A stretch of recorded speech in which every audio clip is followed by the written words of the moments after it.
네, 안녕하세요. 코드스테이츠 웨비나에 오신 여러분들을 진심으로 환영합니다. 바쁜 일정에도 불구하고 코드스테이츠 2024 웨비나에 함께 해주셔서 감사드립니다. 저는 오늘 웨비나의 서해를 맡은 코드스테이츠 교육 PM 정예나입니다. 반갑습니다. 오늘 웨비나는 디지털 전환 시대에 맞춘 팀 역량 강화라는 주제로 진행이 됩니다.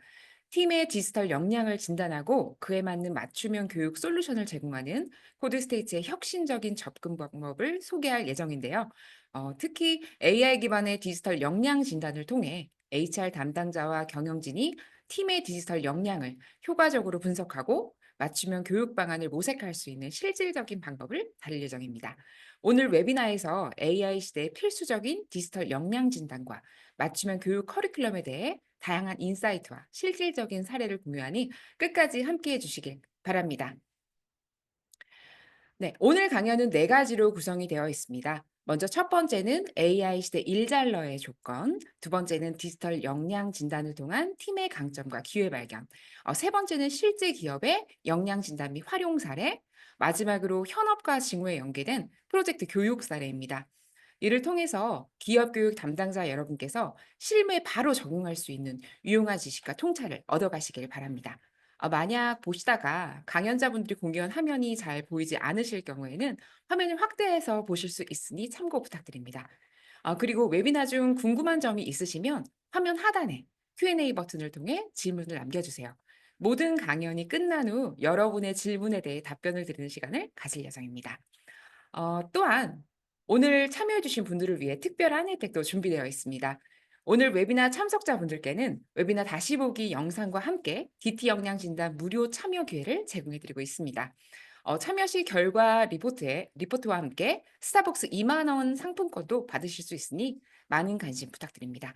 그리고 웨비나 종료 후에 진행되는 간단한 만족도 조사에 참여해 주시면 스타벅스 아메리카노 쿠폰도 드리고 있습니다. 그럼 지금부터 코드스테이츠 2024 웨비나를 시작하겠습니다. 첫 번째 강연자는 남규환 님입니다. 남규환 님은 쿠팡과 SK 등에서 15년간 프로덕트 매니저로 활약해 오셨으며 현재 카카오 스타일에서 테크니컬 PM으로 재직 중이십니다. 또한 유튜브 채널 나는 PM이다를 통해 직무 관련 전문 지식과 함께 실무 경험을 폭넓게 공유하고 계십니다. 오늘은 AI 시대 일잘러의 조건이라는 주제로 인사이트를 전달해 주실 예정인데요. 이 강연이 여러분의 조직에서 디지털 전환을 위해 필요한 역량 설계와 강화에 큰 도움이 되길 바랍니다. 그럼 첫 번째 강연을 시작하겠습니다.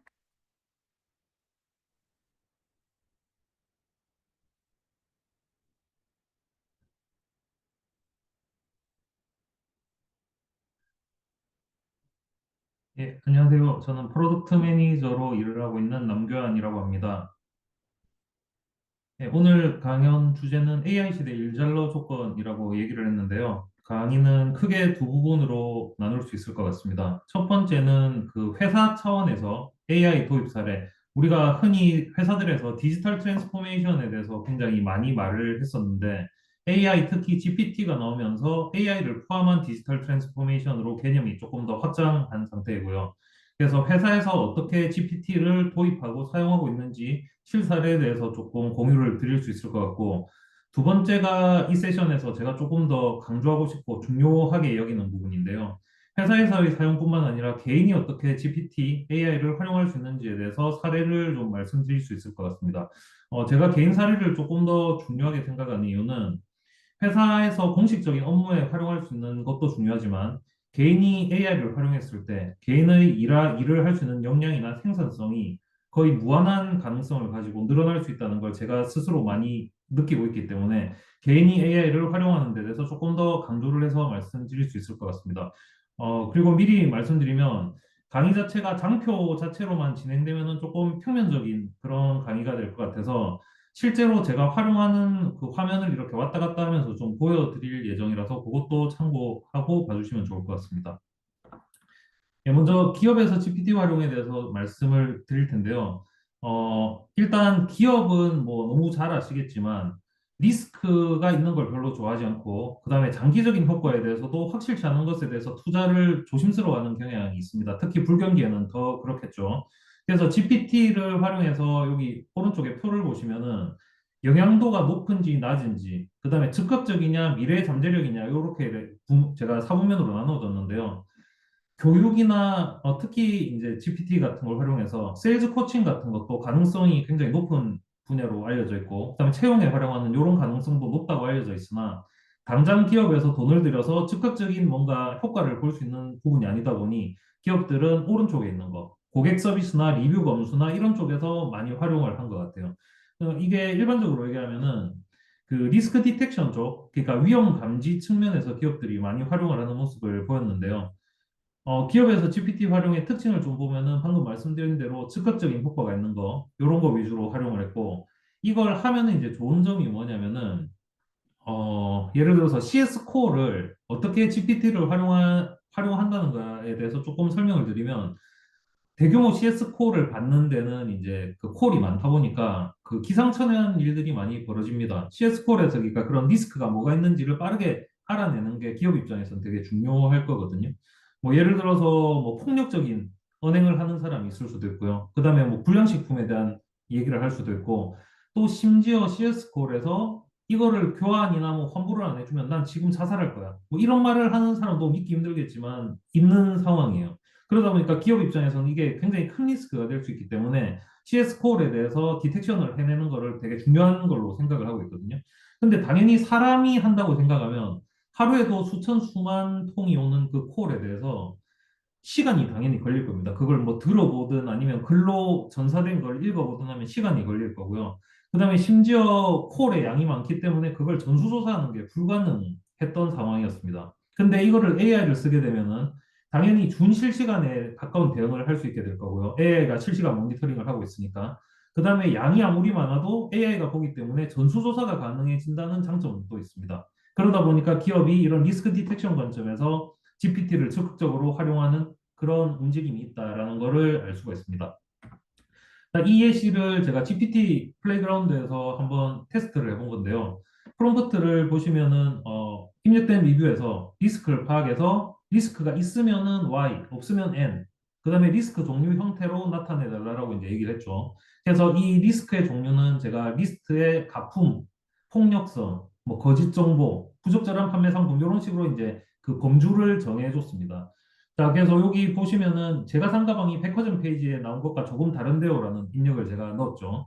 근데 여기서 좀 재밌게 보실 수 있는 부분이 기존의 키워드 검색이랑 차이점을 보실 수 있을 거예요. 키워드 검색을 만약에 했다면 가품이라는 단어가 없었다면은 이거는 인지를 못했을 겁니다. 근데 이거는 지금 이제 시멘틱으로 의미를 검색을 하다 보니까 백화점 페이지에 나온 것과 다르다는 얘기는 이게 뭔가 정품이 아니다라는 의미를 볼 수 있잖아요. 그러니까 얘가 Y라고 하면서 가품 이슈라고 해서 판별을 해준 겁니다.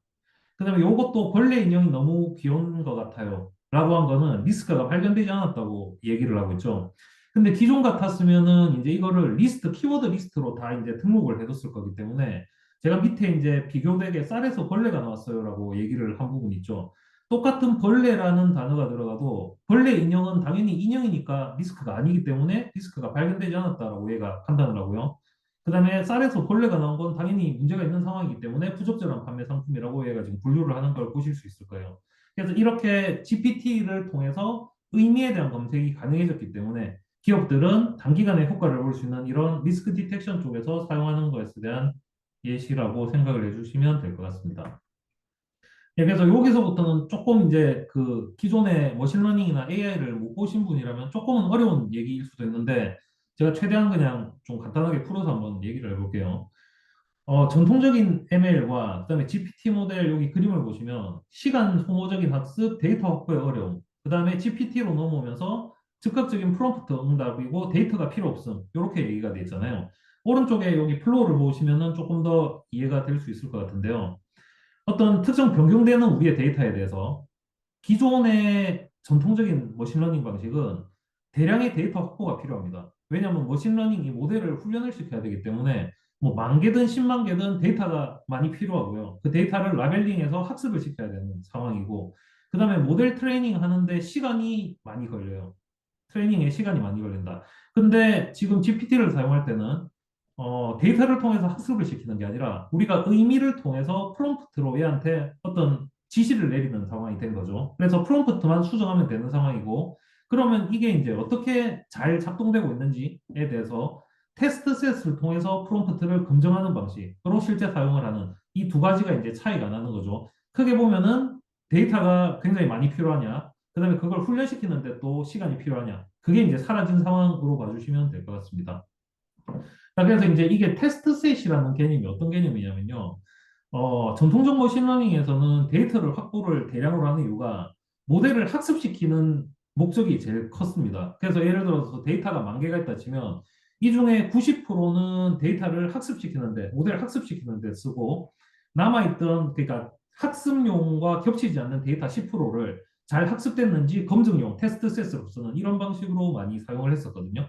근데 요거는 이제 프롬프트를 쓰다 보니까 학습에 대한 데이터가 따로 필요가 없는 거고, 테스트 셋만 뭐 1000개, 100개 이렇게 있으면은 내가 프롬프트로 하는 이 액션이 제대로 되고 있는지를 검증하기 위한 그런 의미의 테스트 셋이라고 봐주시면 될 것 같아요. 자, 그래서 이제 여기서 이제 조금 더 어려운 얘기가 나오는데, 요거는 머신러닝뿐만 아니라 우리가 뭐 어떤 그 의학 같은 데서도 이게 뭐 검증이 제대로 됐느냐, 뭐 항체가 있냐 없냐 뭐 이런 거 할 때 이제 흔히 쓰이는 개념인데요. 제가 최대한 좀 간단하게 한번 설명을 드려볼게요. 자, 이 그림이 이제 배가 낚시를 하고 있는, 그물을 써서 물고기를 잡고 있는 상황인데, 우리가 지금 하고 싶은 액션은 이런 빈 깡통을 들어 올리는 액션은 우리가 하고 싶은 액션이 아닐 겁니다. 그리고 우리가 하고 싶은 거는 이렇게 물고기를 잡고 싶은 걸 하고 싶은 액션이겠죠. 그래서 이렇게 배가 잡아 올린 액션, 우리가 뭔가를 끌어올려서 찾아낸 액션을 포지티브라고 합니다. 찾아낸 거 포지티브. 그 다음에 못 찾아낸 게 네거티브라고 합니다. 근데 이제 앞에 true랑 false가 왜 붙냐면요. 트루 네거티브란 얘기는 우리가 당연히 안 찾아야 될 거를 당연히 안 찾았기 때문에 트루 네거티브예요. 이 캔은 끌어올릴 필요가 없었으니까 트루 네거티브고요. 물고기는 잡아냈어야 되는데 못 잡아냈기 때문에 못 잡아내서 네거티브인데 폴스 네거티브입니다. 물고기는 잡아야 되는데 못 잡았기 때문에. 자, 그럼 이제 잡아낸 측면, 포지티브 측면에서 보시면 잡아내지 않아야 될 캔을 끌어올렸으니까 그거는 폴스 포지티브 개념이고요. 그 다음에 물고기는 우리가 잡아야 될 걸 제대로 잡았으니까 트루 포지티브 개념이에요. 이게 처음 보시면 개념이 좀 헷갈릴 수 있는데 뒷페이지에서 제가 장표로 좀 보여드릴게요. 자, 여기 제가 말한 걸 정리해둔 표가 요건데요. 자, 그래서 이게 중요한 이유가 뭐냐면요. 그 머신러닝이나 또는 AI 모델을 판단할 때 이 프레시즌이랑 리콜의 그 개념이 굉장히 중요합니다. 이게 리콜이 한글로 하기는 조금 이제 좀 애매한 측면이 있어가지고, 프레시즌은 말 그대로 정확도고요. 리콜은 커버리지 관점으로 보시면 될 것 같아요. 자, 그래서 이제 공식을 보시면은 트루 포지티브와 폴스 포지티브를 더해서 그것분의 트루 포지티브를 한 게 정확도입니다. 수식으로 이렇게 됐으면 좀 어려울 수 있는데, 의미를 보면은 우리가 찾아낸 것 중에 그 중에 진짜 찾아내야 될 것이 있고 찾아내서는 안 될 걸 찾아낸 게 있을 때, 그거 중에서 진짜 찾아내야 될 게 어떤 거냐. 그러니까 찾아낸 것 중에 진짜 찾아낸 거니까 이거는 정확도에 대한 얘기인 거고요. 그 다음에 이제 요 부분이 어떤 부분이냐면, 우리가 찾아낸 거 중에 진짜 찾아낸 거, 그 다음에 찾아내지 않아야 될 것 중에, 찾아내야 할 것 중에 못 찾은 거, 이거 중에 진짜 찾아낸 게 어떤 거냐. 그러니까 아까 요 그림에서 보면은 이 전체 고기가 이렇게 많은데 그 중에 실제 고기를 많이 잡아 올렸어에 대한 얘기가 리콜 개념입니다. 그래서 요거는 이제 좀 개념 자체가 어렵긴 하지만 머신러닝이나 AI에서 되게 필수적인 개념이에요. 그래서 정확도가 높으면은 커버리지가 조금 떨어질 수가 있고요. 그다음에 커버리지를 크게 가져가려고 하면은 정확도가 좀 떨어질 수가 있어요. 그래서 모델 자체의 특성이 프레시즌과 리콜을 동시에 올리기는 굉장히 어렵다는 얘기를 해서 두 개가 약간 트레이드오프 관계에 있다라고 얘기를 합니다. 그래서 요거는 이제 뒤에 자료를 아마 받으실 텐데, 이 개념을 조금 잘 이해를 해두시면은 AI가 하는 어떤 액션들에 대해서 기본적으로 이해할 수 있는 배경 지식으로 앞으로도 많이 쓰일 수 있는 지식일 것 같아서 조금 어려운 개념이지만 제가 좀 소개를 드렸습니다. 예, 이거는 이제 회사에서 제가 사례를 조금 소개를 드렸고요. 이번에는 개인의 GPT 활용 사례를 소개를 드릴 예정입니다. 근데 개인의 GPT 활용에서 기본 컨셉을 보면요. 제가 여기 제목 밑에 서브텍스트로도 적은 게 내가 여러 명이라면이라는 생각을 해볼 수 있을 것 같습니다. 우리가 발산을 하는데도 GPT의 도움을 받을 수 있고, 그다음에 수렴을 하는데도 도움을 받을 수 있어요. 근데 GPT의 활용도 측면을 생각해보면 제가 지금 현 시점에서 활용하기에는 우리가 생각을 머릿속에서 되게 많이 하잖아요. 아이디에이션을 많이 하고 뭐 브레인스토밍 같은 걸 하는데 우리가 그 생각을 수렴해 나가고 그다음에 그 수렴해 나간 생각을 문서화해서 적어내고 이런 거에 사실은 실질적으로 시간이 좀 많이 드는 측면이 있는 것 같습니다. 자, 그래서 요거를 GPT를 어떻게 내 개인 비서로 써서 내가 여러 명인 것처럼 내 생산성을 올릴 수 있을지 측면에서 제가 직접 쓰고 있는 사례들을 좀 소개를 해드릴 거고요. 이게 뭐 정답이다 이런 건 아니지만 이렇게도 GPT를 쓸 수 있구나라는 거를 좀 사례를 보시면서 그러면 내가 어떻게 활용하면 좋을까? 그런 응용에 좀 도움이 되시면 좋겠다라는 생각이 있습니다. 보통 GPT를 유료로 사용하시면요. 그 메모리 업데이트 기능이 있어가지고 우리가 대화하는 것들이 GPT에 그 기록이 되는, 저장되는 게 있거든요. 그러니까 얘가 이제 마치 내 친구처럼 나랑 대화했던 정보들을 기억을 하고 있으면서 그거를 기억한 상태에서 뭔가 답변을 주는 경우가 많습니다. 자, 그래서 여기도 제가 프롬프트로 넣은 게 뭐라고 넣었냐면 지금까지의 우리 대화를 기반으로 내 성향이나 성격 지식들을 그대로 모방할 수 있는 프롬프트를 작성해 달라고 했습니다. 자, 그래서 이런 식으로 제 특성을 담은 프롬프트를 만들었고요. 이렇게 하면은 이제 이 프롬프트를 하면 제가 이제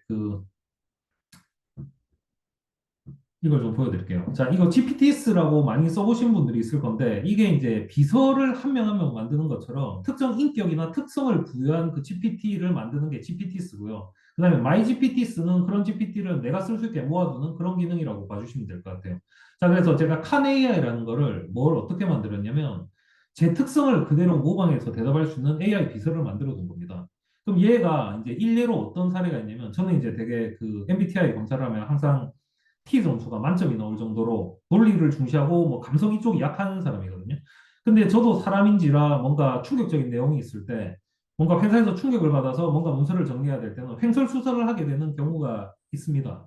그래서 이제 CEO 보고를 할 때 그렇지 않아도 바쁘신 상황에 이런 복잡한 이슈를 보고하게 되려 유감스럽습니다만 뭐 이런 문장을 제가 쓴 거예요, 보고서에. 근데 칸에이아이한테 제가 그거를 피드백을 맡겼더니 이런 앞에 부분은 뭔가 확신이 없어 보이는 느낌을 줄 수 있습니다. 그냥 긍정적인 문장으로 시작하는 것이 좋습니다라고 얘가 저한테 피드백을 준 겁니다.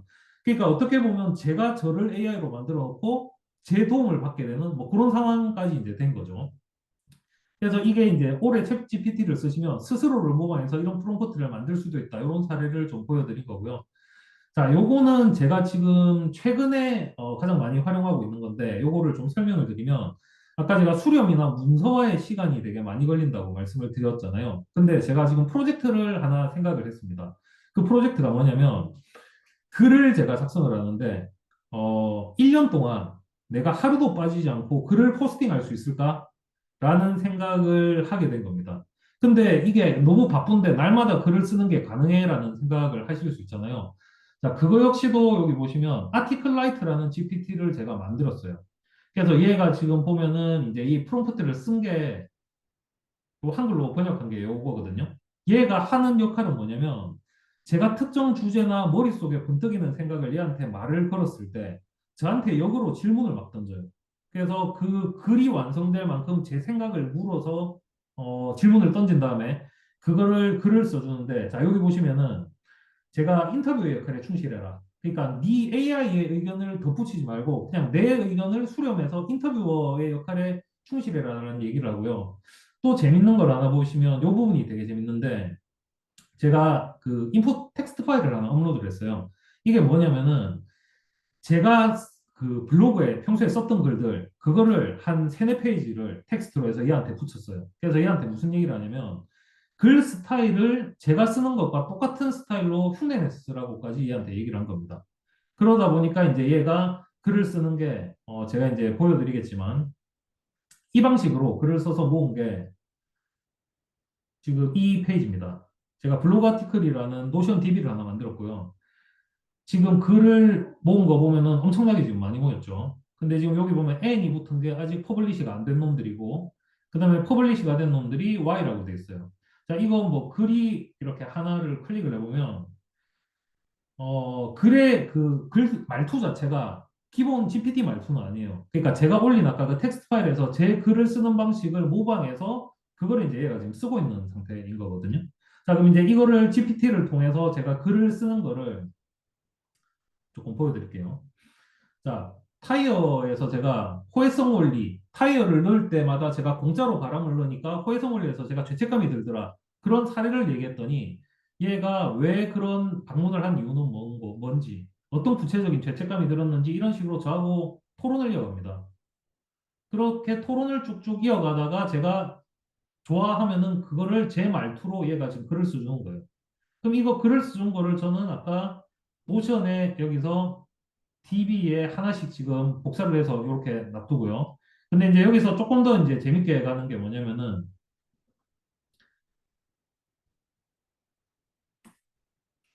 자, 여기 보시면은 제가 메이크라고 그 자동화 툴이 있는데, 요걸 통해서 제가 이거를 자동화를 시켜둔 겁니다. 어떤 자동화를 지금 시켜뒀냐면요. 노션의 DB에서 그 퍼블리시가 n인 것들만 DB를 다 불러와요.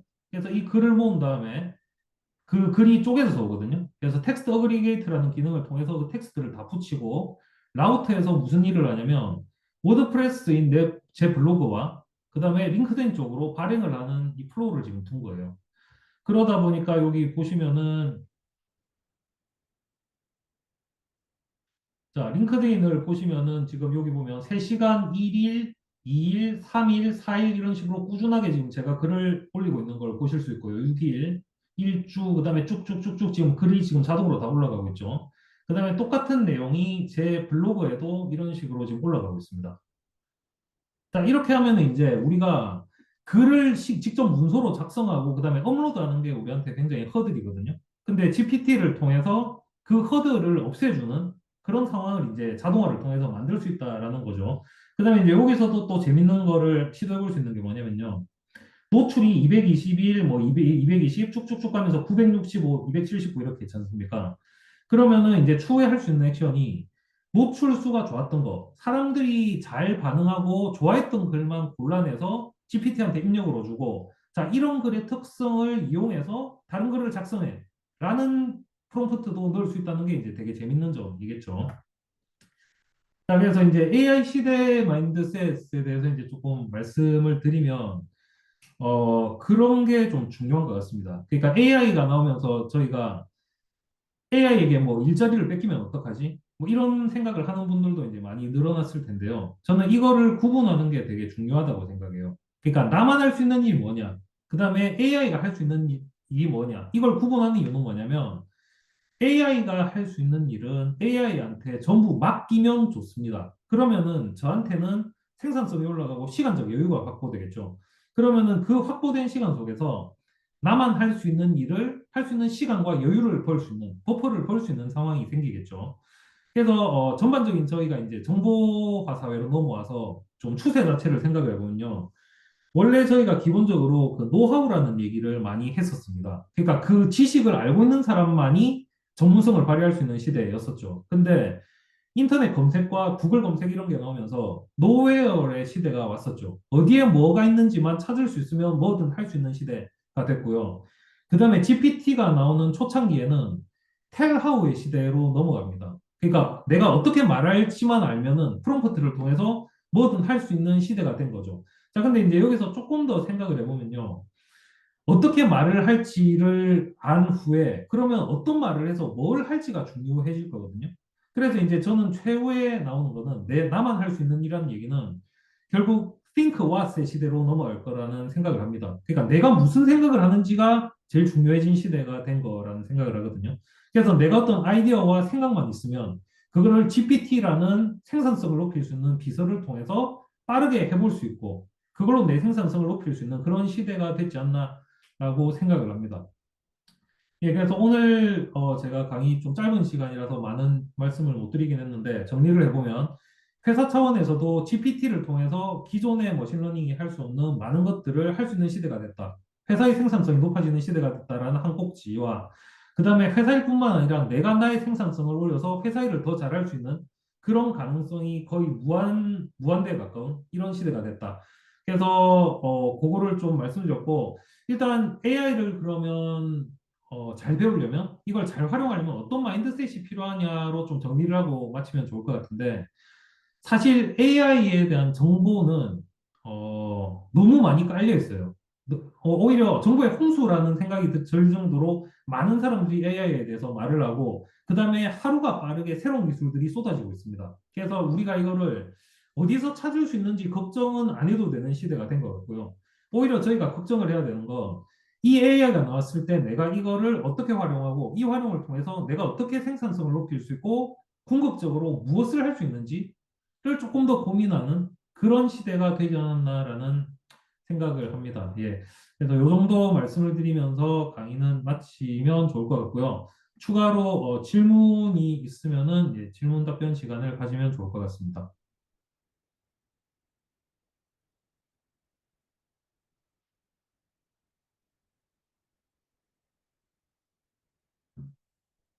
예, 질문이 따로 올라온 질문은 없을 것 같아서 사전에 받은 질문을 두 가지 정도 얘기를 하고 갈게요.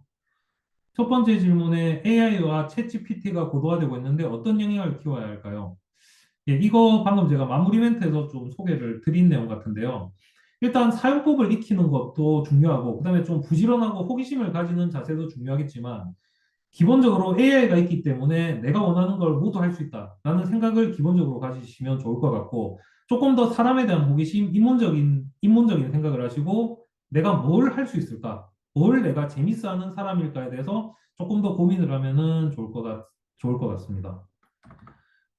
두 번째 질문은 직접적으로 디지털 전환의 영역이 아닌 직무에서 코딩 역량이 중요한가요? 라고 말씀을 주셨는데요. 코딩 역량 자체가 중요하다기보다는 활용을 할 수 있는 배경 지식이 훨씬 더 중요한 것 같습니다. 예를 들어서 우리가 요리를 잘할 수 있는 방법, 뭐 중식, 일식 이런 걸 잘할 수 있는 방법을 다 배우는 것보다 내가 어딜 가면은 이 맛있는 요리를 먹을 수 있더라. 그 장소를 알면 거기 가서 돈 주고 사 먹으면 되는 거잖아요. 그런 느낌으로 AI를 어떻게 활용할 수 있을지에 대해서 고민을 많이 해보시면 좋을 것 같고요. 일례로 지금 제가 필요한 앱들에 대해서 개발을 할 때요. 한 30분 정도 걸립니다. 그게 무슨 얘기냐면 제가 예시로 한번 보여드릴게요. 제가 이 예시는 이 지금 제 목록 보이잖아요. 여기 제가 GPT랑 어떤 일까지 하는지를 그냥 쭉 한번 보셔도 좋을 것 같아요. 뭐 사주부터 시작해서 팩터 검색, 서비스 아이디어부터 해서 GPT랑 거의 사람보다 더 많이 대화를 하고, 왜냐면 얘가 사람보다 더 똑똑한 얘기를 해주니까 이런 얘기를 하는 거고요. 예시로 제가 개발 예시를 한번 보여드릴게요. 자, 사진 정리 앱을 개발하고 싶은데 그런 앱이 어떤 앱이 돼야 될 건지를 제가 요구사항들을 이렇게 정리해서 얘한테 보여줍니다. 그러면은 그거에 대해서 저랑 토론을 하면서 얘는 코드를 주고요. 그 코드로 저는 코딩을 해서 그냥 만들고 있어요. 그래서 코딩 역량 자체가 중요하다기보다는 AI가 뭘 할 수 있는지 그 가능성에 대해서 이해하고, 그다음에 그걸 할 수 있게 하려면 어떤 배경 지식이 있어야 되는지, 그것만 이해하면은 GPT의 역량을 극대화해서 코딩까지도 할 수 있는 그런 시대가 됐다라고 말씀드릴 수 있을 것 같습니다. 예, 추가로 질문이 없으시면은 이 정도로 예, 제 강의는 마치겠습니다. 예, 감사합니다. 네. 방금 강연을 통해서 AI 시대 우리가 갖춰야 할 새로운 마인드셋과 이를 통해 업무 생산성과 효율성을 높이는 구체적인 활용 사례까지 살펴보았습니다. 이제 단순히 생산 효율성을 높이는 것을 넘어서 디지털 전환 교육이 더 이상 선택이 아닌 필수임을 다시 한번 실감할 수 있는 시간이었습니다.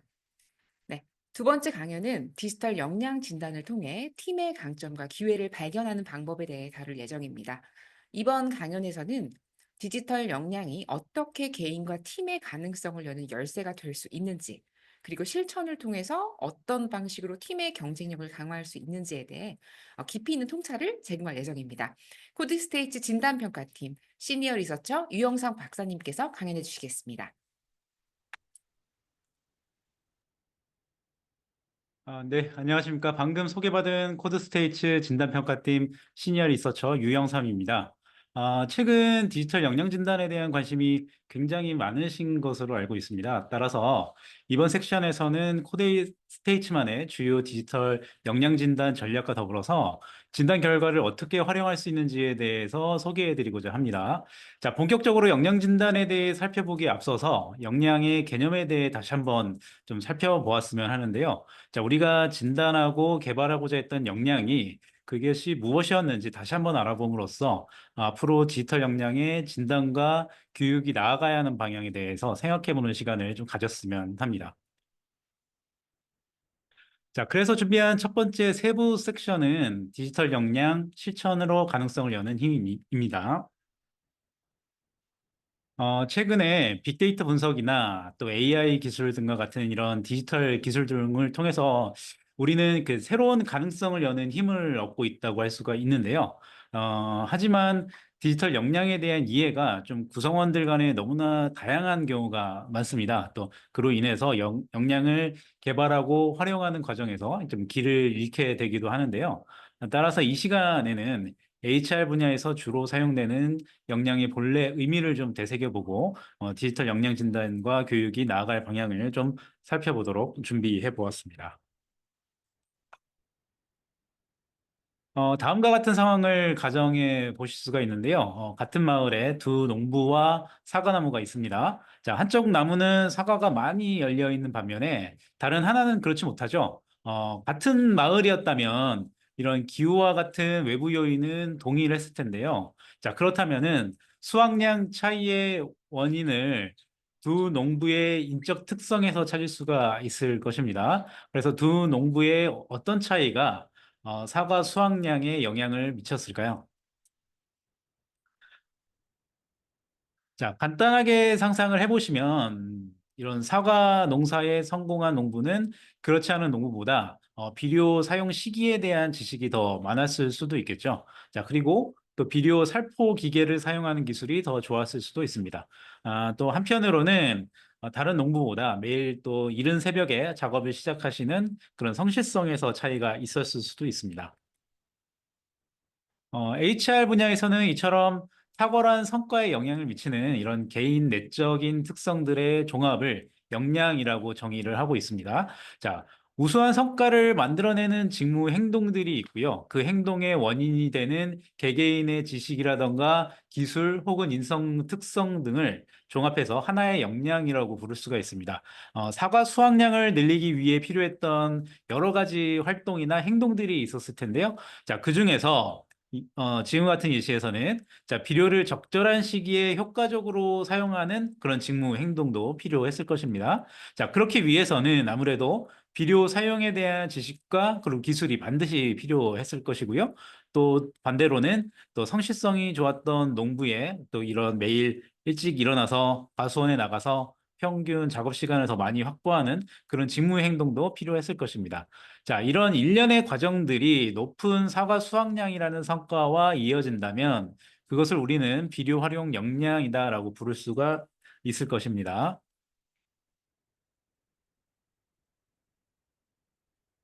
자, 반면에 빅데이터 분석 기술은 어떨까요? 농부에게 데이터 분석은 개인의 내적 특성인 지식이나 기술에는 해당이 되지만 사과 수확량을 늘리기 위한 그런 직무 행동과는 관련이 없어 보이죠. 자, 이러한 경우에는 빅데이터 분석 기술을 사과 농부의 역량이라고 부를 수가 없습니다.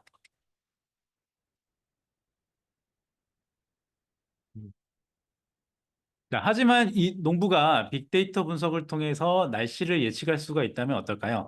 그 최적의 작업 일정을 수립할 수도 있었을 것이고, 재해를 예방할 수도 있었을 텐데요. 자, 이는 사과 수확량 증가에 영향을 줄 수가 있겠죠. 자, 이런 경우에는 우리는 역량, 그리고 그 중에서도 오늘의 주제인 디지털 역량이라고 할 수가 있습니다. 자, 본격적으로 디지털 역량에 대해 살펴보겠습니다. 디지털 역량에 대한 국내외 영향력 있는 그런 연구 보고서들을 종합해 보니까 디지털 역량이 다음과 같이 5가지 측면으로 구성되는 것을 확인할 수가 있습니다. 자, 첫 번째 영역인 디지털 기기 소프트웨어 운영 역량은 디지털 기기와 소프트웨어를 이용하고 그리고 관리하는 측면을 의미하고요. 두 번째로 디지털 기반 소통 역량은 디지털 기술을 활용해서 의사소통하거나 공동의 작업을 진행하고 또는 정보를 공유하는 측면을 의미합니다. 자, 디지털 자원 생산 역량은 디지털 콘텐츠나 프로그램 등을 생산하는 측면을 의미하고요. 그리고 네 번째, 디지털 리터러시는 정보나 데이터를 적절히 수집하고 이를 해석해서 결론을 도출하는 그런 측면을 의미합니다. 자, 마지막으로 우리가 눈여겨봐야 할 부분이 디지털 응용 역량인데요. 자, 이 역량은 디지털 기술을 적절히 활용해서 이렇게 시시각각 발생하는 업무상 문제를 해결하거나 또 기타 창의적으로 업무에 활용하는 측면을 의미하고 있습니다. 자, 이처럼 단순히 디지털과 관련된 지식이나 기술 외에도 업무에 효율적으로 활용할 수 있는 측면 또한 디지털 역량의 중요한 측면으로 여겨지고 있음을 확인할 수가 있습니다. 최근 연구에 따르면 이미 현장에서도 디지털 역량의 그 업무 활용 측면을 중요하게 여기고 있는 것으로 나타났는데요. 자, 링크드인의 IT 직무에 대한 채용 공고 7,350건을 수집했고요. 그 채용 공고 안에 있는 키워드들을 텍스트 마이닝 기법과 의미론적 네트워크 분석을 진행했더니 그 모든 채용 키워드가 익스피리언스로 귀결되는 것을 확인할 수가 있었습니다. 자, 이와 같은 결과는 파이썬이나 예를 들어서 소프트웨어나 또 기타 여러 분석 기법 같은 것들을 알고 있는 것뿐만 아니라 사용해 본 경험, 즉 업무에 활용할 수가 있고 또 나아가서 비즈니스 모델로 확장해 나가는 능력을 이미 필드에서도 중요하게 여겨지고 있음을 보여주고 있습니다. 자, 따라서 디지털 역량은 이번 섹션의 제목과 같이 실천을 통해 가능성을 여는 힘이어야 하겠습니다. 자, 데이터 분석 방법을 알고 있는 것만이 아니라 날씨를 예측해서 좋은 성과를 이루었던 앞선 예시에서처럼 역량 진단과 역량 교육 또한 실천을 통해서 업무에 활용할 수 있고 또 우수한 성과를 만들어낼 수 있는 측면이 반드시 포함돼야 할 것입니다. 자, 그래야만 우리가 역량을 진단했다라고 할 수가 있고 또 역량을 개발했다라고 할 수가 있겠습니다. 자, 이렇게 저의 첫 번째 세부 섹션을 마치고요. 잠시만 쉬어가는 시간으로 간단한 동영상을 다 같이 시청하시고 다시 이어가겠습니다. Generally, you want education to be like as close to a video game as possible. If you can make it interactive and engaging, then you can make education far more compelling and far easier to do. So you really want to disconnect the whole grade level thing from the subjects. Allow people to progress at the fastest pace that they can or are interested in each subject. Like, what is education? Like, you're basically downloading data and algorithms into your brain. And it's actually amazingly bad in conventional education, because like it shouldn't be like this huge chore. The more you can gamify the process of learning, the better. Like,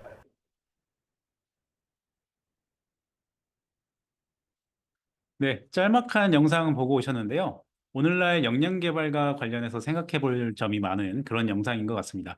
자, 코드 스테이츠에서도 전통적인 교육에서 좀 탈피해서 앞으로는 더욱더 미래지향적인 그런 교육 기업으로 거듭나도록 노력하겠습니다. 자, 바로 다음 섹션을 이어가겠습니다. 다음 세부 섹션은 디지털 역량 진단 가능성을 여는 첫걸음입니다. 지난 섹션에서 디지털 역량은 실천을 통해 가능성을 여는 힘이라고 말씀드린 바가 있습니다. 자, 그렇다면 그런 가능성을 열어가는 올바르고 효과적인 방향을 설정해야 할 텐데요. 그를 위해서는 우리가 어디로 갈 것인지 그리고 또 어떻게 갈 것인지를 명확하게 해야 할 것이고요. 지금 우리의 위치가 어디쯤인지를 다각도로 파악하는 것이 우선일 겁니다. 자, 역량 진단이 바로 그런 역할을 한다고 보시면 되는데요. 마치 먼 길을 떠나기에 앞서서 내비게이션을 작동시키는 것과 같습니다. 따라서 이번 섹션에서는 디지털 역량을 정확하게 진단하기 위한 다양한 전략과 더불어서 여러 가지 활용 방안에 대해서 한번 살펴보도록 하겠습니다. 자, 그럼 첫 번째로 역량을 정확하게 진단하기 위한 조건과 전략에 대해 살펴보겠습니다. 좋은 진단 검사는 크게 타당도와 신뢰도가 요구됩니다. 타당도는 진단하고자 하는 내용으로 정확히 진단하는 정도를 의미하는데요. 디지털 역량 진단의 타당도를 높이기 위해서는 디지털 분야에 대한 많은 경험과 그리고 깊이 있는 지식을 보유하고 있는 그런 전문가를 확보하는 일이 핵심이라고 할 수 있겠습니다. 자, 두 번째 신뢰도는 일관된 결과를 얼마나 산출해내고 있느냐 하는 정도를 의미하는데요. 진단 문항에 대한 사람들의 반응이 의외로 작은 차이에도 크게 달라질 수가 있습니다. 예를 들어서 진단 문항들을 표현하는 방식이라던가 또 혹은 응시자의 피로도 혹은 검사 환경 등과 같이 이렇게 생각하지도 못한 이렇게 작은 요소에 따라서 진단 결과가 크게 달라질 수가 있는데요. 따라서 이런 신뢰도를 확보하기 위해서는 심리 진단 전문가의 투입이 필수이겠습니다. 그래서 결론적으로 좋은 디지털 역량 진단 검사를 만들기 위해서는 디지털 분야의 전문가와 그리고 심리진단 전문가의 협업이 중요할 것이고요. 이에 더해서 경험적인 데이터에 기반하는 것도 하나의 중요한 측면이라고 볼 수 있겠습니다. 그러면 다음은 진단하고자 하는 영역을 정확히 진단하기 위해서는 어떤 내용들을 다루어야 하는지 살펴보도록 하겠습니다. 자, 역량을 구성하는 요소들로는 빙하와 같이 크게 겉으로 드러나는 부분과 또 감춰져 있는 부분으로 이루어져 있습니다. 자, 겉으로 드러나는 부분은 디지털 관련 기술이라던가 지식처럼 쉽게 관찰이 가능한 부분들을 의미하고요. 또 감춰진 부분들은 뭐 창의적 사고라던가 분석적 사고, 혹은 호기심과 같이 좀 우리가 쉽게 관찰하기 어려운 영역을 의미하고 있고요. 디지털 역량에서 중요한 것으로 알려져 있는 소프트 스킬들이 여기에 주로 해당이 되겠습니다. 다음은 역량 진단이 어떻게 이루어지는지 살펴보겠습니다. 이번 시간에는 보편적으로 많이들 알고 계시는 그런 문제풀이 형태가 아니라 디지털 역량을 구성하는 지식, 기술, 그리고 업무 활용 측면을 종합적으로 진단할 수 있는 그런 방법을 좀 소개해 드리도록 하겠습니다. 첫 번째로는 주관식 코딩 방법입니다. 그림의 맨 위에서 보시는 것처럼 빈칸에 알맞는 코딩을 채워보는 방식이고요. 그 다음으로는 코딩 테스트 방식인데, 자, 목표로 하는 결과를 문제로 제시하고 그 결과를 산출할 수 있는 프로그래밍을 처음부터 끝까지 직접 해보도록 하는 방식입니다. 자, 마지막으로 문제 해결형 문항 같은 경우에는 우리가 현업에서 겪을 수 있는 다양한 문제 상황을 제시하고 그 문제를 해결하기 위한 적합한 답안을 작성하는 방법입니다. 자, 이와 같이 세 가지 방식들은 실무와 최대한 유사한 과업들을 응시자로부터 수행해 보도록 함으로써 해당 역량의 보유 여부를 보다 직접적이고 또 포괄적으로 판단할 수 있다는 장점이 있습니다. 소프트 스킬에 해당하는 내용은 시중에 각종 인성 검사나 적성 검사를 통해서 진단하실 수가 있는데요. 저희 코드 스테이치에서도 테니지먼트 검사를 제공하고 있습니다. 테니지먼트 검사에서는 개인이나 팀 또는 조직 단위에서 강점을 진단할 수가 있고요. 또 이를 기반으로 한 팀빌딩 워크숍 또한 제공하고 있습니다. 또 하나 코드 스테이츠만의 특별한 진단 방법으로 프로젝트 테스트를 들 수가 있습니다. 이 방식에서는 교육 대상자들이 현업에서 문제를 프로젝트의 주제로 선정하게 됩니다. 자, 그리고 그 문제를 해결해 나가는 그 전체 과정을 통해서 역량을 진단하는 형식인데요. 빅데이터 분석을 예로 들면 첫 번째 단계에서는 현업에서의 문제를 교육 대상자들의 프로젝트의 주제로 선정하고요. 그 문제를 해결해 나갈 로드맵을 기획한 다음에 단계별로 데이터 분석을 수행하는 그런 일련의 과정을 거칩니다. 자, 최종적으로는 데이터 분석의 결론을 도출하는 것으로 프로젝트를 마무리하게 되는데요. 이때 전 과정에서 전문가의 멘토링과 모니터링이 이루어지고 그 모니터링 결과를 구조화된 형태의 진단지로 제공하게 됩니다. 자, 세부적인 프로젝트 교육 사례에 대한 그런 소개는 이후 섹션에서 다시 한번 자세히 소개해 드리도록 하겠습니다. 또한 코드 스테이지에서는 이와 같은 전체 과정을 앞으로는 자동화하고 대규모로 운영할 수 있는 기법들을 개발하고 있습니다. 그래서 따라서 이런 부분들도 앞으로도 많은 관심을 부탁드리겠습니다. 다음은 지금까지 말씀드린 역량 진단의 현장 모습은 어떤지 소개해 드리겠습니다. 최근에 약 400명을 대상으로 진단을 진행했던 모습인데요. 자, 온라인과 오프라인을 동시에 진행했습니다. 지금 보시는 처음에 캡처 화면은 응시자분들을 온라인으로 감독하고 있는 장면인데요. 들을 감독할 수 있고 또 경고나 혹은 여러 가지 조치를 취할 수도 있습니다. 자, 오프라인 고사장은 오른쪽 사진에서 보시는 것 같이 저희가 사전에 세팅해둔 노트북 환경에서 문제만 풀고 돌아가실 수 있도록 운영하는 형태이고요. 이후 점수 산출들의 과정은 모두 자동화하여 처리하고 있습니다. 다음은 디지털 역량 진단 결과를 어떻게 활용할 수 있는지 소개해 드리도록 하겠습니다. 자, 기본적으로 역량 진단이 이루어지게 되면 개인 역량의 개발 추이나 혹은 교육 이후의 성취 수준을 확인할 수가 있습니다. 성취도 정보 같은 경우는 특별히 최근에 이런 외부 채용보다는 내부 육성을 우선히 하고 있는 그런 흐름 속에서 디지털 교육에 대한 지속적인 투자 확보를 위해서도 매우 중요한 지표로 활용이 될 수 있을 것으로 판단할 수가 있습니다. 이후에 또 이 정보를 활용해서 개인의 세부 역량 수준에 맞춘 앞으로의 학습 로드맵을 도출할 수도 있습니다.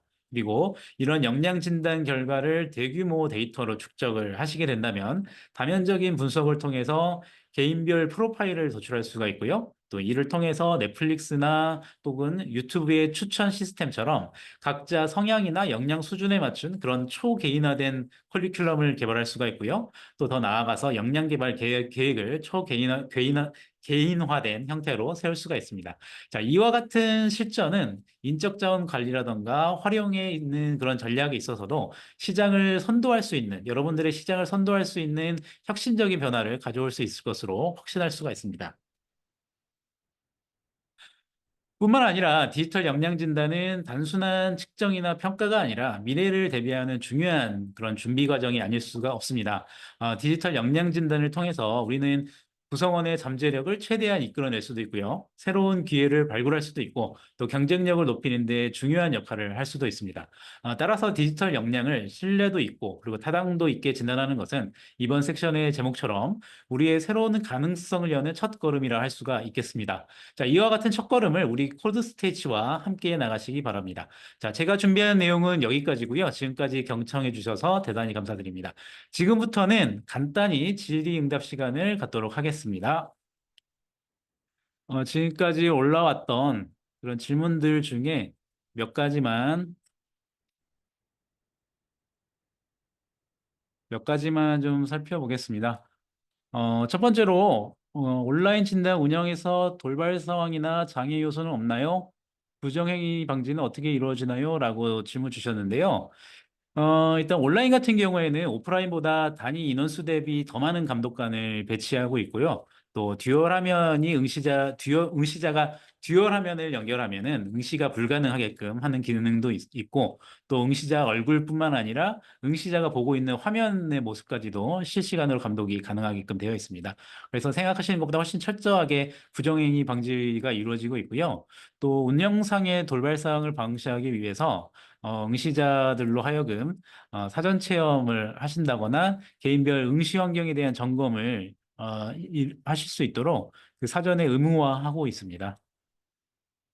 또 다른 질문을 읽어보면요. DT 역량 진단으로 교육의 효과는 어떻게 확인할 수 있나요? 라고 질문 주셨는데요.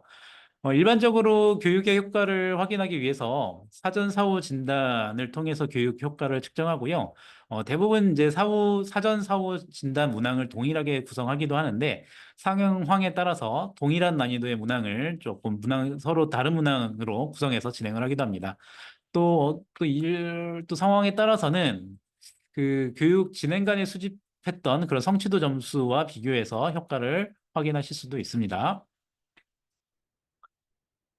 마지막 질문으로는 진단 방법 중에 프로젝트 테스트를 언급하셨는데 프로젝트 테스트 역량을 어떤 식으로 평가할 수 있나요? 라고 질문 주셨습니다. 각 역량을 이제 보유하고 있는지 여부를 프로젝트 테스트를 통해서 진단을 하게 되는데요. 그러니까 예를 들어서 그 역량을 보유하고 있을 때에만 보일 수 있는 행동들이 있습니다. 그래서 그런 행동들을 하시는지 아닌지를 관찰을 하게 되고요. 그런 행동들이나 성과를 보였을 때 이것들을 기록해서 역량 보유 여부를 확인하는데 쉬운 예로는 회귀 분석 라이브러리를 활용할 수 있는지 없는지 이런 것들을 파악하기도 하고요. 또 이제 그 역량 수준을 또 평가하기 위해서 상중하 그런 수준을 정의해 놓는 그런 루브릭을 활용하기도 합니다. 자, 시간 관계상 질문을 여기까지 답변 드리고요. 나머지 답변 못 드린 질문들에 대해서는 저희가 다른 채널을 통해서 답변을 드리도록 하겠습니다. 자, 지금까지 제 내용은 여기까지고요. 지금까지 코드스테이치의 유영삼이었습니다. 감사합니다.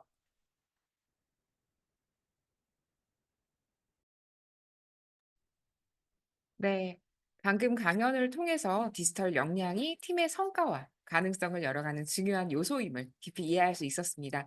이영삼 박사님이 전해주신 인사이트를 통해서 우리 팀의 강점과 기회를 진단하고 실질적인 성장을 이끌어갈 방향성을 찾는 데 큰 도움이 되었길 바랍니다. 네. 세 번째 강연에서는 실제 기업 사례를 통해 디지털 역량을 진단하고 맞춤형 교육 프로그램을 설계하고 직무에 필요한 데이터 분석과 자동화 역량을 강화하는 방법을 소개해 주실 예정입니다. 아마 기업 교육 담당자분들께서는 보다 실질적인 활용 방법을 고민해 보실 수 있을 것입니다. 코드스테이트 B2B 사업개발 BDM이신 이대선님께서 강연해 주시겠습니다.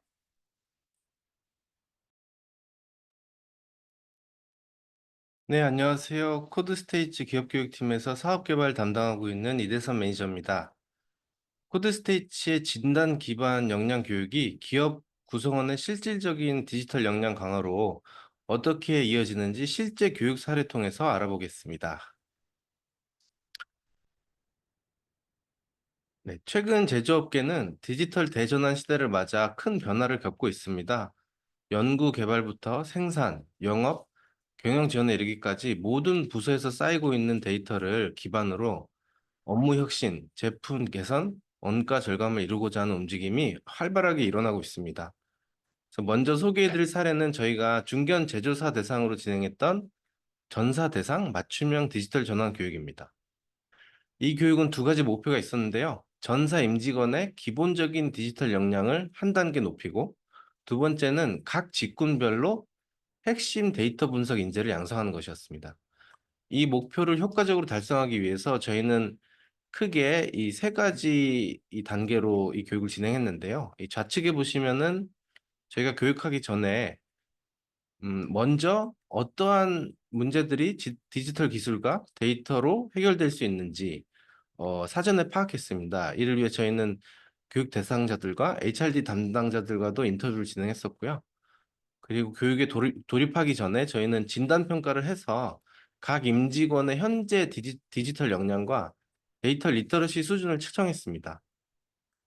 그리고 그런 진단을 기반으로 저희는 개개인 역량 수준에 맞는 교육을 진행하기 위해서 트랙을 분기했고, 교육 종료 후에는 사후 진단을 해서 각 단계의 학습 성취도와 그리고 다음 단계 교육 과정으로 넘어가기에 충분한 역량을 갖췄는지 여부를 평가했습니다.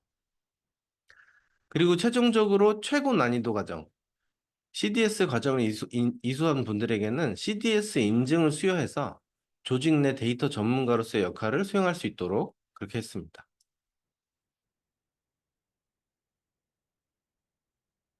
이 교육의 구체적인 설계 방법, 어떻게 우리가 맞춤형 그리고 직군별로 단계별 교육을 설계했는지 설명드리겠습니다.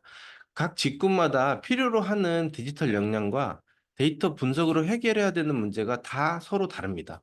이런 특성을 저희가 충분히 고려해서 교육 과정을 다음과 같이 설계했습니다. 먼저 초급 과정과 또 중급 과정은 전사 공통 커리큘럼으로 운영했습니다. 이 단계에서는 직군이나 부서와 관계없이 동일한 내용을 교육하고 전체 임직원의 데이터 리터러시 수준을 한 단계 높이는 것이 핵심 목표입니다. 그리고 고급 과정인 직무별 CDS 인증 프로그램은 고급 과정에서 저희가 직무 특성과 업무 환경을 고려해서 직무별로 CDS 도달 기준을 개별적으로 설정했습니다. 그리고 입과시킬 때도 고급 과정 입과 대상자는 중급 과정 우수 수료자, 그 중에서도 직무 연관성 그리고 데이터 분석 역량을 저희가 종합적으로 진단해서 선발했습니다. 이렇게 CDS 인증을 받게 되는 핵심 인재들은 조직의 데이터 혁신을 이끄는 핵심 인재로 성장하게 됩니다.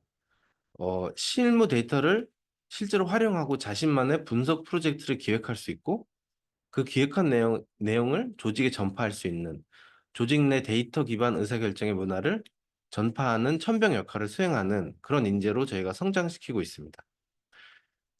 이렇게 교육의 단계별 그리고 맞춤형 접근을 통해서 조직 전체의 디지털 역량을 효과적으로 높일 수 있습니다. 그러면 저희가 직군별로 어떤 커리큘럼을 어떻게 맞춤으로 설계했느냐 이걸 설명드리겠습니다. 앞서 말씀드린 것처럼 저희는 먼저 사전 조사를 진행하고 직무별로 필요한 디지털 역량이 무엇인지 그리고 데이터를 기반으로 해결하고 싶은 문제가 무엇인지를 먼저 정의했습니다. 그것을 정의하고 각 직군마다 필요로 하는 데이터 분석 기법이 무엇인지 그리고 필요한 분석 수준이 그 깊이가 무엇인지 서로 그 깊이가 다 서로 다르다는 점을 제가 확인했고 이를 바탕으로 직군별로 특화 커리큘럼을 설계했습니다. 여기서 보여드릴 직군은 그 4가지 직군인데요. 연구 직군, 기술 직군, 경영 지원 직군, 그리고 영업 직군입니다. 먼저 연구 직군의 업무 성격상으로는 빅데이터를 가지고 연구 과제를 설계하는 역량, 그리고 그 연구 과제에 적용되는 분석 모델이 적합한지 이 적합성을 평가할 수 있는 역량이 중요합니다. 그래서 저희는 연구 직군에 대해서는 대용량 빅데이터 처리 기술을 집중적으로 다뤘고 고급 머신러닝 그리고 통계 분석 기법을 커리큘럼에 포함했습니다. 그리고 데이터 모델링과 정확도 평가 능력도 강화했습니다. 기술 직군, 생산 직군의 경우에는 데이터를 가지고 공정을 더 효율화시키는 것, 그리고 품질을 더 효율적으로 관리하는 것, 이 문제를 해결하는 것이 핵심입니다. 이를 위해서 저희는 실제 데이터로 생산과 품질 관리 문제를 해결하는 데 초점을 맞췄습니다. 예를 들어서 공정 최적화를 위한 실시간 데이터를 처리해 본다든지 설비 유지 보수를 위한 예측 모델을 개발해 본다든지 딥러닝 기법을 활용해서 제조 공정의 이상 탐지, 결함 탐지 모델을 개발한다든지 이런 내용들을 커리큘럼에 포함했습니다.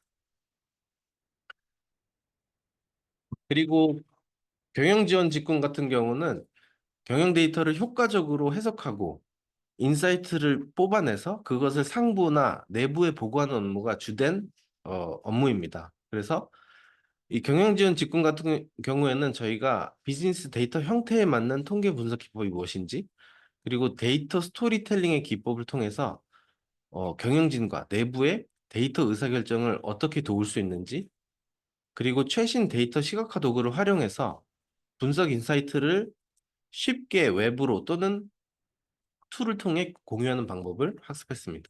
그리고 마지막으로 영업 직군은 고객 데이터와 가장 가까운 직군으로 이 고객이 무엇을 원하는지 그리고 그 고객의 행동 데이터나 이런 방대한 데이터를 가지고 영업 전략을 수립하는데 역량을 중점적으로 개발했습니다. 그래서 다양한 채널에 수집되는 고객 데이터를 통합 분석하고 그리고 중급 과정에서는 예를 들어서 방대한 고객 데이터나 시장 데이터를 자연어 처리 기반의 딥러닝 모델로 분석해서 그것을 영업 전략이나 판매 전략에 반영하는 실습을 진행했습니다. 이처럼 각 직군의 실제 업무 환경과 필요성을 반영한 맞춤형 교육, 이것을 통해 임직원들이 교육 종료 후 현업에 복귀해서도 즉시 현업에 이 기법들을 활용할 수 있도록 설계했습니다. 특히 실습 과제에 최대한 현업 데이터를 활용해서 교육 효과성을 극대화했다는 점을 강조하고 싶습니다. 네, 2번째 사례 설명드리겠습니다. 2번째 사례도 저희가 자동차 부품 제조기업과 함께한 디지털 전환 교육이었는데요. 이 교육은 크게 2가지 트랙으로 구성됐습니다. 하나는 업무 자동화하는 방법, 그리고 2번째는 데이터 분석과 시각화하는 방법을 주로 학습했습니다. 이 교육의 핵심은 역시 현업에 복귀해서 즉시 활용 가능한 디지털 툴을 교육하는 것이었습니다. 그래서 이 교육의 경우에도 저희는 현업 인터뷰를 통해서 임직원들이 실제 업무 자동화 니즈가 무엇인지 그리고 가장 수요가 많은 툴이 무엇인지 제가 선별했습니다. 그리고 교육은 크게 3가지 단계로 진행했는데요. 1단계에서는 전교육과 마찬가지로 전사 필수 과정을 진행했고 이 필수 과정의 목적은 조직 전체의 디지털 기초 체력 향상을 목표로 했습니다. 그리고 2단계에서는 수료자 대상으로 개인별 역량 진단을 실시했습니다. 그래서 그 진단 결과에 맞추어서 3단계에서 저희가 맞춤형 학습 로드맵을 추천했습니다. 그래서 개인적으로 어떤 교육부터 먼저 들어야 되는지 그 로드맵을 저희가 제공했고요. 이런 개인화된 교육을 통해서 학습 효과와 만족도가 크게 높아졌다고 저희는 보고 있습니다. 이 두 사례로 살펴본 것과 같이 진단 기반의 맞춤형 교육은 기업의 디지털 전환을 효과적으로 실현할 수 있는 검증된 방법입니다. 그래서 웨비나를 듣고 계신 저희 담당자분들께서도 구성원들의 실질적인 역량 강화, 또 특히 디지털 역량 강화, AI 툴 활용법 을 어떻게 교육해야 되는지 고민하고 계시다면 코드스테이츠의 진단 기반 역량 교육이 해결책이 될 수 있습니다. 여기까지 제가 준비한 내용은 모두 설명드렸고 지금은 강연 시간 동안 올라온 질문 몇 가지를 답변 드리도록 하겠습니다. 그런데 지금 좀 시간이 조금 제한이 있어서 하나의 질문만 다루도록 하겠습니다.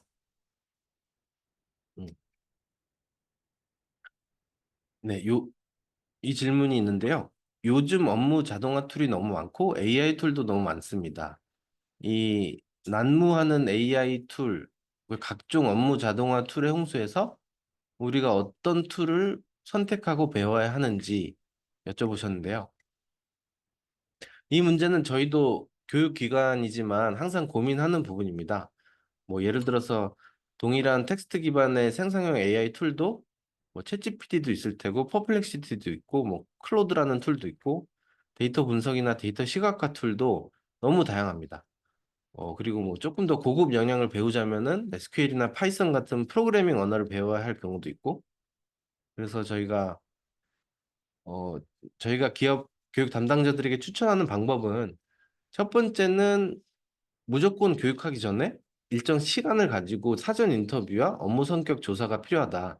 이걸 추천드리고요. 그래서 회사에서 어떤 문제를 해결하고 싶은지를 정의를 해야 됩니다. 그래서 이 기술로 해결하고 싶은 문제가 정의가 되면 그 문제를 해결하기 위해서 가장 적합한 툴이 무엇인지 특정될 수 있습니다. 그리고 두 번째는 저희가 진행하고 있는 역량 진단을 하셔서 교육 대상자들의 디지털 숙련도 그리고 디지털 숙련도를 하면 소프트 스킬 또 하드 스킬적인 역량을 측정해서 적합한 난이도로 교육하는 게 중요합니다. 뭐 예를 들어서 저희가 병원 직원 대상 업무 자동화 교육을 할 때 정의했던 문제 중 하나는 각종 외래 진료나 입원 진료에서 환자의 정보가 축적되는 방식이 다르고 정보의 형태가 다르기 때문에 그 과거 진료 데이터를 저희가 하기 어렵다는 그런 문제들이 있었습니다. 그래서 그런 정의된 문제를 저희는 어떤 디지털 기술을 해결해야 될까라고 고민했고, 예를 들어서 데이터 정리에 효과적인 엑셀 기반 심화 툴이 있는데 파워쿼리라는 툴을 저희가 교육했고요. 그리고 그런 정리된 데이터를 분석해서 그 인사이트를 효과적으로 사내에 공유할 수 있도록 데이터 시각화에 탁월한 툴, 파워 BI 툴을 파워 BI를 활용하는 교육을 연결해서 교육했습니다. 그래서 이런 사례들도 있으니까 저희 코드스테이츠에 적극적으로 교육 문의를 주시면 감사하겠습니다. 제 세션은 여기서 마무리하고 다음 세션으로 이어가도록 하겠습니다. 감사합니다.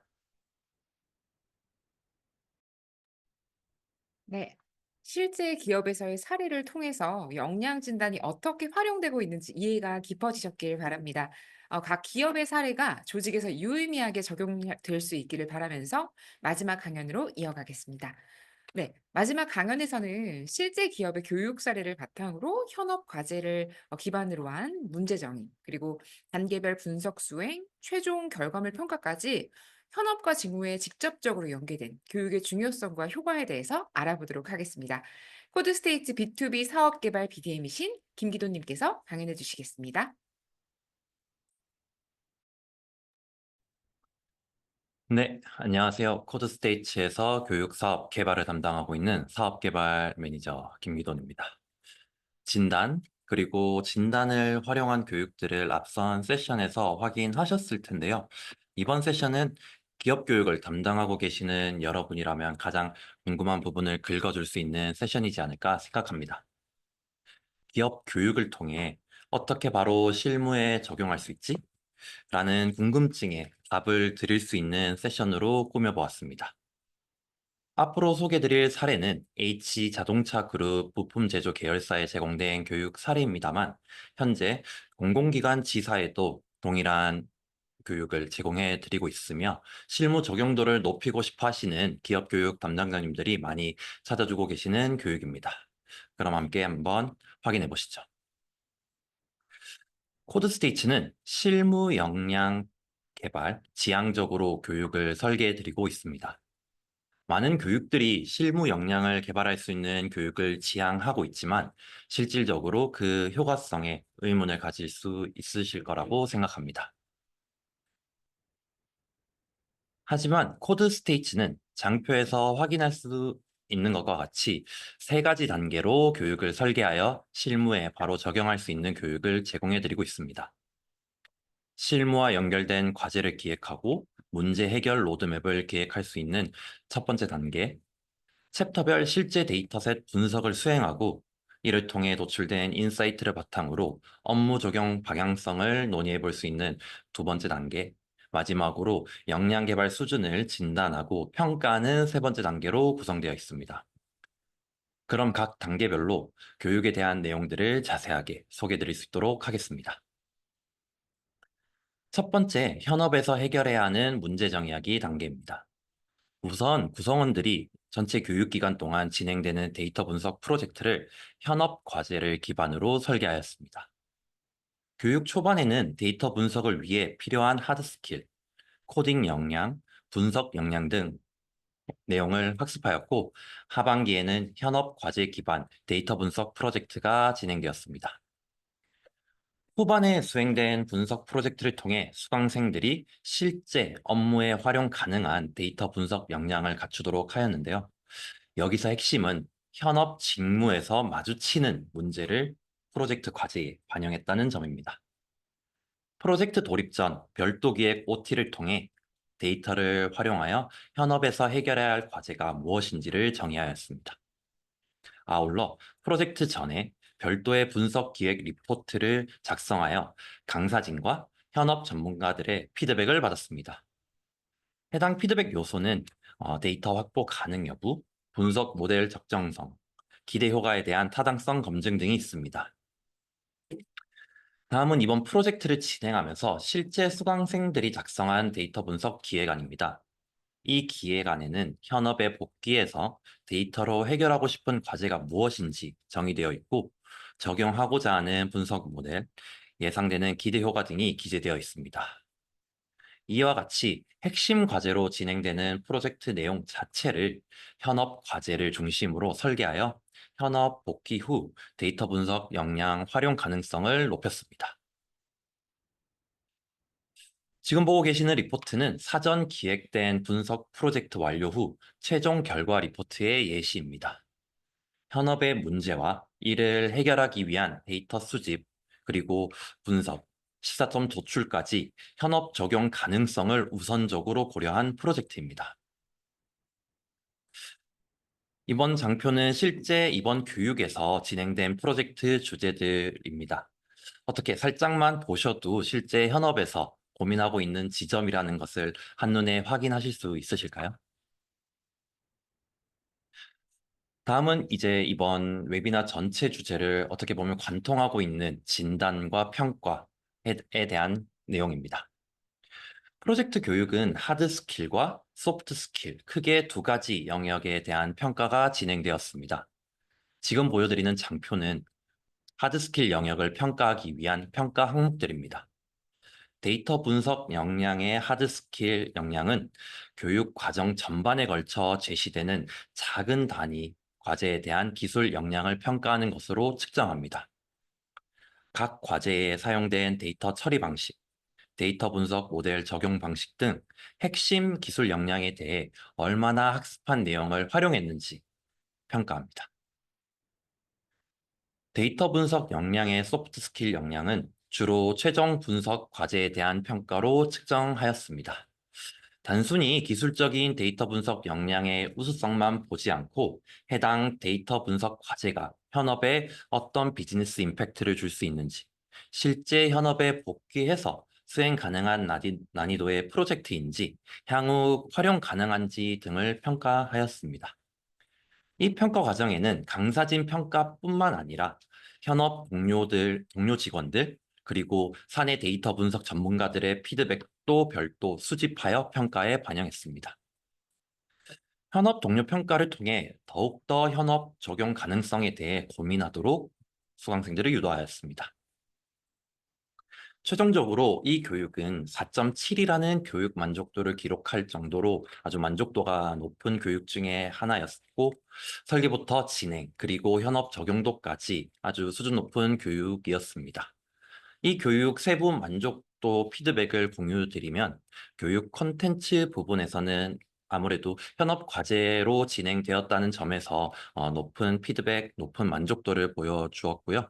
이렇듯 저희의 교육 사례를 바탕으로 여기 계시는 기업 교육 담당자 분들께서도 향후 현업 과제를 기반으로 교육을 설계, 그리고 진단과 함께 현업 동료 평가를 진행해 보시면 교육의 실무 적용도를 높일 수 있지 않을까 생각하고 있습니다. 이상 코드스테이츠의 프로젝트 교육에 대한 소개를 마치면서 Q&A 시간을 가지도록 하겠습니다. 네, 저희 운영진이 지금 들어온 Q&A로 들어온 질문들을 공유 주셨는데요. 한번 읽어보겠습니다. 네, 교육이 필요해서 찾아보면 종류가 너무 많아 꼭 필요한 것을 찾기 힘들고 우리 회사에 맞는 교육이 없다고 느껴질 때가 많아서 선택하기 어렵습니다. 어떻게 하면 좋을까요? 라는 질문을 주신 분이 있으신데요. 네. 저는 이번 세션을 통해서 계속 설명드리고 있는 부분을 좀 답변으로 가름을 하고 싶습니다. 아무래도 실무 중심, 그리고 현업 과제를 기반으로 교육을 설계하시라라는 것을 추천해 드리고 싶습니다. 아무래도 이게 해가 거듭할수록 VOD, 그리고 오프라인 교육 콘텐츠는 많아지고 있고, 어떻게 보면 천편일률적인 커리큘럼과 영상을 제공하는 교육의 경우, 우리 기업 상황, 그리고 임직원들이 직면하고 있는 문제와 직접적인 연관이 없는 경우가 많습니다. 실무 중심의 교육을 하기 위해서는 교육을 들으시는 교육 대상자, 학습이 필요한 분야, 그리고 도달 수준, 투입이 되어야 하는 직무까지 연결해서 과목과 기간을 산정하는 것이 필요합니다. 또한 이번 웨비나 주제를 관통하고 있는 진단과 평가를 통해 대상자를 선정하시고 학습이 필요한 분야와 도달 수준을 확인하여 회사 내 문제 상황이나 현업 과제를 기반으로 교육 프로그램을 제작한다면 더욱 효과적인 교육을 진행하실 수 있을 것 같습니다. 네, 시간 관계상 Q&A 질문은 한 가지로만 이제 답변 드리고요. 이상 교육사업 개발 매니저 김기돈이었습니다. 감사합니다. 네, 현업과 직무에 맞춘 프로젝트 교육 사례를 통해서 현업 과제를 기반으로 실질적인 데이터 분석 역량을 개발하는 방법에 대해 알아보았습니다. 네, 이번 강연이 실무에 적용할 수 있는 구체적인 인사이트와 교육 전략을 세우는 데 도움이 되셨기를 바랍니다. 네, 그럼 지금부터 여러분께서 보내주셨던 질문 중에 강연 주제 이외에 푸드스테이츠 교육과 관련된 내용을 중심으로 답변 드리는 시간을 가져보겠습니다. 먼저 첫 번째 질문입니다. 푸드스테이츠의 교육 커리큘럼에 대해 자세히 소개해 주실 수 있나요? 라는 질문인데요. 코드스테이츠 교육의 표준 커리큘럼과 다양한 교육 사례는 코드스테이츠 기업교육 홈페이지에서 확인하실 수 있습니다. 또한 홈페이지 상단에 문의하기를 통해서 희망하시는 교육 내용을 알려주시면 전담 컨설턴트가 설계한 맞춤형 교육 과정을 제공해 드리고 있습니다. 많은 이용 부탁드릴게요. 그리고 두 번째 질문으로는 코드스테이츠의 DT 교육이 무엇이고 특별한 점은 무엇인가요? 라는 질문입니다. 코드스테이츠의 DT 교육은 단순히 코딩 교육에만 집중하는 것이 아니라 DT 교육 전반을 다루는 것이 특징입니다. 분야별 석박사급 전문가들이 직접 교육 과정을 기획하고 강의한다는 점에서 차별화됩니다. AI 데이터, 블록체인, 클라우드, 디지털 마케팅 등 다양한 기술 분야는 물론 프론트엔드와 백엔드 개발에 이르기까지 각 분야의 전문 인력이 상주해서 수준 높은 강의를 제공하고 있습니다. 질문에 대한 답변이 되셨을까요? 네, Q&A에서 가장 많은 관심을 받은 질문들에 대해서 답변을 드려보았는데요. 여러분의 궁금증이 조금이나마 해소되셨기를 바랍니다. 오늘 답변되지 않은 질문들은 웨비나 종료 후에 이메일을 통해 전달드릴 예정입니다. 네, 이렇게 해서 코드스테이츠 2024 웨비나의 모든 강연이 마무리되었습니다. 오늘 웨비나를 통해 디지털 전환을 위한 다양한 방법론과 실제 기업 사례를 공유드렸는데요.